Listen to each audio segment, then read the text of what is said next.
So you tried the crate. You tried the quiet music. You've tried ignoring your dog. You've tried just letting him cry in the crate until he can't handle himself anymore. And yet your dog still has separation anxiety.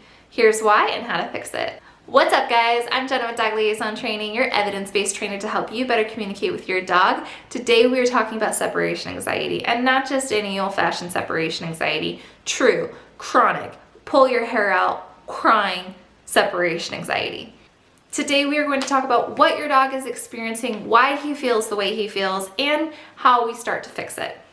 And the first thing you need to understand is, what is anxiety? Anxiety is the preparation for a traumatic event, and it is this body's way of preparing itself for a worst case scenario. What is this traumatic event? Well, it's a life without resources. You are your dog's resource of food, water, shelter, everything your dog needs in order to live a sustainable life. So when you walk out that door, so do all those resources.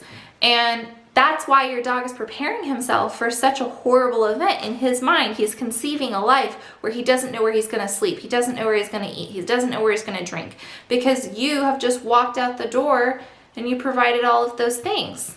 So the whining, the circling, the crying, maybe he's destroying your walls, maybe he's pulling down blinds. All of these are symptoms of his true internal emotional anxiety. We need to treat his emotional state, not just putting him in a crate and letting him whine and whine and whine. And definitely not just throwing on music and saying that'll be the solution. And definitely not just giving him the good old-fashioned calming aid treats that you get from Cahoots. Those are really not going to help chronic, severe separation anxiety. The first thing you need to establish in order to fix true separation anxiety is trust. The dog needs to be able to trust himself. He needs to know that he can be in a world alone and still be self-sufficient. He needs to trust you, that you're going to return, that you are going to come back, that he's going to have companionship soon. And he needs to trust his ability to predict the future, that when you return, he's going to have food, he's going to have shelter, he's going to have water. He's going to have these necessary resources in order to sustain life. So we are establishing trust when we are treating separation anxiety. And this is something that is very hard to earn and very easy to break. Just like your relationship with humans, it might be very difficult for you to trust someone, but the second that they break that trust, it's gone. And it's going to be very difficult, even more difficult than it was before, to regain that trust. Which leads me into my next part of this video, which is that we need to make sure that if we're going to leave the dogs, we're not doing it at the expense of the trust that we've already established. So if you've been working on your dog's separation anxiety, and in a moment I'm going to give you a procedure to do that, but if you've been working on your dog's separation anxiety and you've established a certain level of trust, but then there comes a point where you're going to need to leave him for a longer period of time than you have already, you need to understand that now you're breaking that trust by deviating from your plan. So if you've only worked up to being gone for 5 minutes, then don't be surprised when at 15 minutes you've broken that trust and now you've taken a step back. Because like I said, trust is very easy to break. So this is a procedure that requires care, it requires compassion, and it requires a lot of you. You are going to be exhausted. You are going to want to pull your hair out. You're going to want to cry. But I promise you, this is the way to see the end of the tunnel. This is the way to help your dog through his very severe mental health issue. So what are you going to need for this activity? The first thing you need to know is that you're seriously going to need a camera. That's like a baby cam or a Ring camera or something that you can pop up and watch your dog when you leave. That is the most important ingredient to all of this. The other thing that I suggest is getting Melina DeMartini Price's book, Treating Separation Anxiety, and I will have a link to the Amazon in the description below. But it is a wonderful book. It has great detail. It's going to help you. And today in this video, we're gonna have the Reader's Digest version, but if you're really looking to dive deep into treating separation anxiety with this methodology, definitely recommend getting that book. The other thing you're gonna need is a space for your dog. So that could be a crate, but it doesn't necessarily need to be. If your dog isn't crate trained whatsoever, there's no point in continuing to handle separation anxiety while you also train the crate. Like, you would have to train the crate first in order to train separation anxiety, and that defeats the purpose. So if your dog isn't desensitized to a crate already, don't feel like you need to go buy one. But you are going to need to have a safe space for your dog. So that could be that you get a baby gate. You know, it can even be that the dog is outside if you have a very, very, very dog-proofed backyard. I definitely recommend having a safe space, probably a more controlled environment where the camera can kind of see the space. Some dogs prefer to be enclosed, some dogs prefer that tightness, and some dogs prefer having space. When you put them in the tight spot, that makes them more paranoid. So learn your dog's preferences. Okay, so now we're ready to jump into the steps. The first step is you're gonna need to walk away from your dog, approach the door, don't walk outside, and you're gonna need to desensitize the process of walking through the door and coming back in, and walking through the door and coming back in.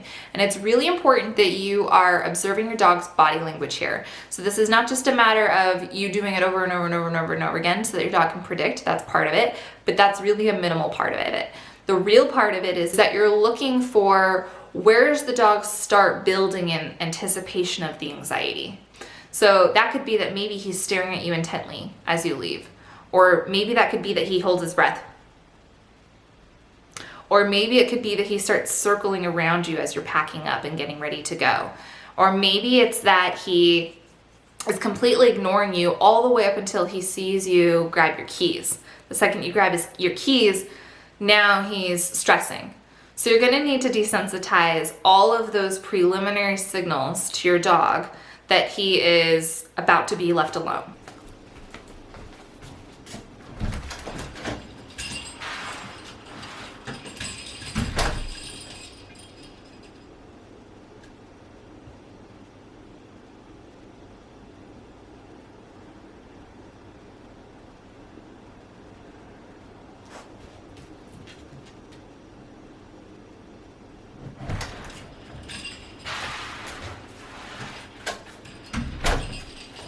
Our main objective when we're training this is to get indifference.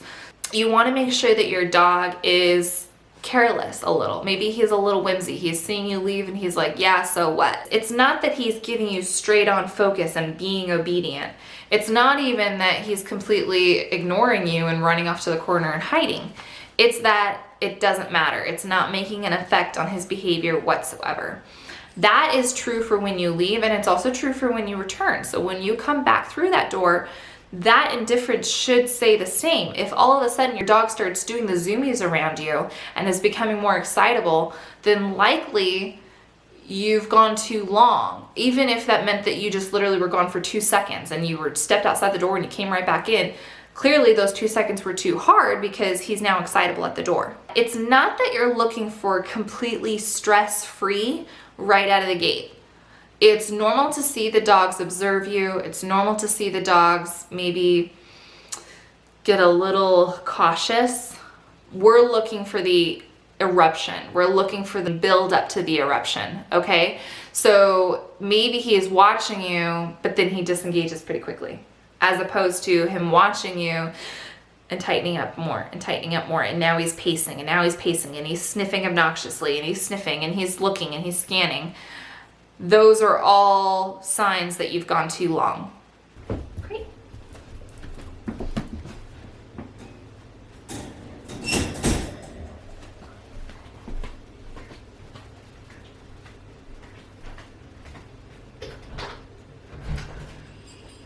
Now, some of the mistakes that I see other trainers and other handlers do is that they only return to the dog when the dog starts showing these stress signals. You don't want to do that. In fact, if you're only returning when your dog demonstrates stress signals, all you're doing is teaching your dog that if I start freaking out, mom comes home.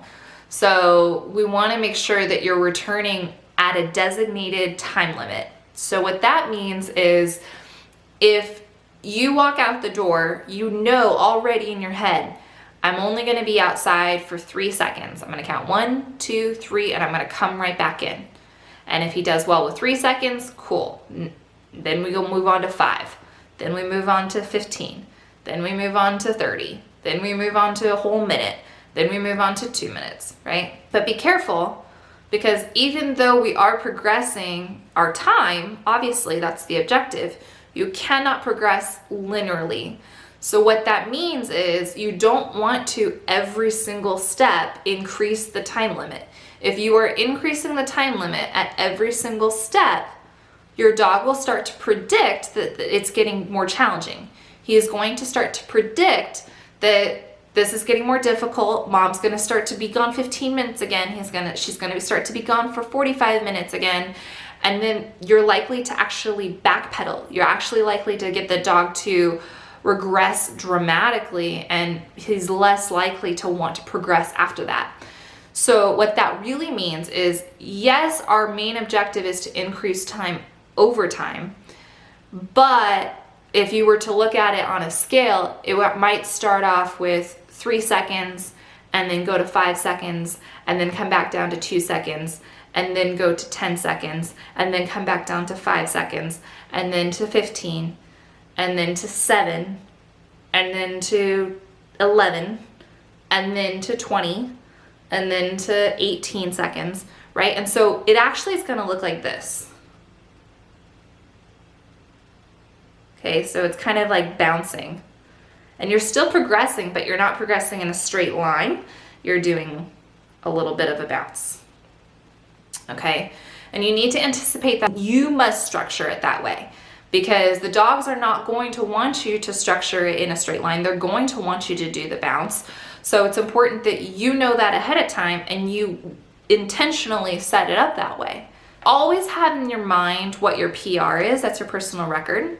So let's say you've been doing this activity now for a whole week and you were able to make it to 5 whole minutes, okay? You're able to walk out the door for 5 whole minutes. You don't get any stress signals from your dog. You walk back in and you still don't get any stress signals from your dog. Your PR is 5 minutes. You're like golden. So you do need to jump back down for a second. So maybe over the next couple of days, instead of doing 5 minutes again, you jump back to 3 minutes. 3.5 minutes. So you know what your PR is, but you also know that just because he achieved it on Monday doesn't necessarily mean he's going to be able to achieve it again on Thursday. Why? Because what were the circumstances around him achieving that PR on Monday? For starters, maybe he was exceptionally tired. Side bit, I don't suggest only training separation anxiety when your dog is tired. That's not really treating anxiety. That's having a dog fall asleep. But maybe on Monday, when you hit that 5 minutes for the first time, he was a little more tired. Or maybe it was the evening and you had been with him all day. Is he likely to still hit that 5 minutes on a Thursday morning, for example, where he hasn't been with you, other than asleep? He hasn't really spent the day with you yet. So these are all the factors that you want to think about. What was unique about that 5 minutes? We're happy we achieved it, but what was unique about those 5 minutes that helped us achieve it? And how do we make sure that if we go for a higher limit, like a 7 minutes, how do we make sure that it doesn't all fall apart simply because those 5 minutes were reliant on a special circumstance? Okay, so by this point, you know that I have not mentioned treats in this technique whatsoever. And that is for a very specific reason. If you're treating separation anxiety, it should be treated as indifferent and a non-event, right? So if every single time you return, or better yet, every single time you leave, you give your dog food, you are creating an event. Treats shouldn't really be used very much, if at all, in this process. Personally, if I'm working with a dog with separation anxiety, I might randomize treats every once in a while.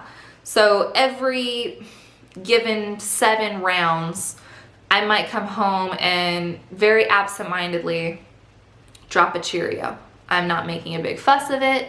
It's very randomized. I don't always give the same value of treats. So sometimes it's a Cheerio, sometimes it's a piece of kibble. It's very flippant. It's kind of like your boss coming in and just randomly saying, you know what? I've been noticing how hard you're working. Keep it up. Keep going. So let's say that you have progressed up to 15 minutes, but tomorrow you need to make it to 25 minutes. You have an event, you must absolutely hit this 25 minutes, and you don't want to break the dog's trust because you've worked so hard in keeping it for 15 minutes, but you really need to go to this thing. This is where you bring out the special treat full of peanut butter. Now, a lot of times you're gonna hear that having a Kong full of peanut butter is gonna treat separation anxiety. It's not gonna treat separation anxiety for the long term. It's just not. Giving your dog a bully stick is not gonna handle true chronic separation anxiety because the bully stick's gonna go away. He's gonna wake up and go, oh yeah, that's right, I'm by myself. Where am I gonna get my food? And he's gonna have his come to Jesus moment and start crying. So the bully stick or the Kong full of peanut butter or the special antler that you give is really meant to just bridge the time between your 15 minutes to the 25 minutes that you need tomorrow. You give the bully stick before you leave, that's gonna last about 10 minutes. And then you still have a solid 15 more minutes of learned behavior that is buying you that extra 25 minutes. So I definitely recommend using the exclusive treat or the exclusive toy in as needed circumstances. And if you don't need it, if it's not a high requirement, then don't use it. Whatever this Kong full of peanut butter, whatever this bully stick is, it needs to be exclusive. So they need to only get it when you leave so that they actually look forward to you leaving because it means that they get this really special thing. But like I said, that is really just meant to be a short-term fix. It's really just meant to be as needed. If you are becoming reliant on using these extra fluff things, these extra special treats, you're not treating your dog's true emotional mental health. So we need to be really specific in when and how we use these reinforcers. The other thing is that a lot of times dog trainers will suggest teaching your dog impulse control, and I do suggest this, like a stay. I do suggest having a pretty reliable stay. It'll help train the brain to not be so erratic and compulsive, that's true. But that's really what you should be aiming for. It's not just a matter of can the dog stay on a bed for 25 minutes. That's not curing separation anxiety. So I really don't care if your dog can stay on a bed for 25 minutes. What I care about is their brain's aptitude for impulse control. So if you're training stay with the purpose of training the brain to not be so compulsive, then that makes sense. But it shouldn't just be flippantly like, hey, we're gonna put the dog in a stay on his bed for 25 minutes and then leave and then come back. Like, that's not gonna help you in the long run. So there's a lot of ways to teach impulse control, and that can help overall aid in the dog's development through separation anxiety, but it should not be an absolute requirement. It should just be a way to progress. Now, the other thing we want to discuss is potentially putting your dog on a calming aid or something even stronger like a trazodone or clomipramine. Especially if you go to the vet, they might prescribe a Prozac or clomipramine. But let me point out that there have been a lot of studies on this, on whether or not something stronger is necessary in order to treat separation anxiety compared to something like a CBD oil or a pheromone spray. And my favorite came from actually France, in which Gaultier et al. Actually made a comparison of 67 dogs, and some of them were on the clomipramine and some of them were on just a pheromone appeasing spray. And his findings were, quote, no significant difference between the two, although there were fewer undesirable events of the dogs treated with the pheromone, and the administration of the pheromone appeared more convenient, end quote. My personal preference is to start off with something calm like a CBD oil or a pheromone appeasing spray. Those are usually my preferences. Now, once you've tried all that, maybe it might be time to go to the vet and see if something stronger like a Prozac or a clomipramine is necessary. So the real answer is establishing trust and recognizing that we need to take this slow and we need to take this fair for your dog. Again, we're treating anxiety, we're treating a mental health issue. And a lot of times dogs with anxiety also have depression. So you're then could be treating your dog's depression as well. You need to understand that this could take several months and that needs to be a lengthy, compassionate process. If you enjoyed this video, please hit like. If you have any questions, please ask in the comments below, and I'll see you guys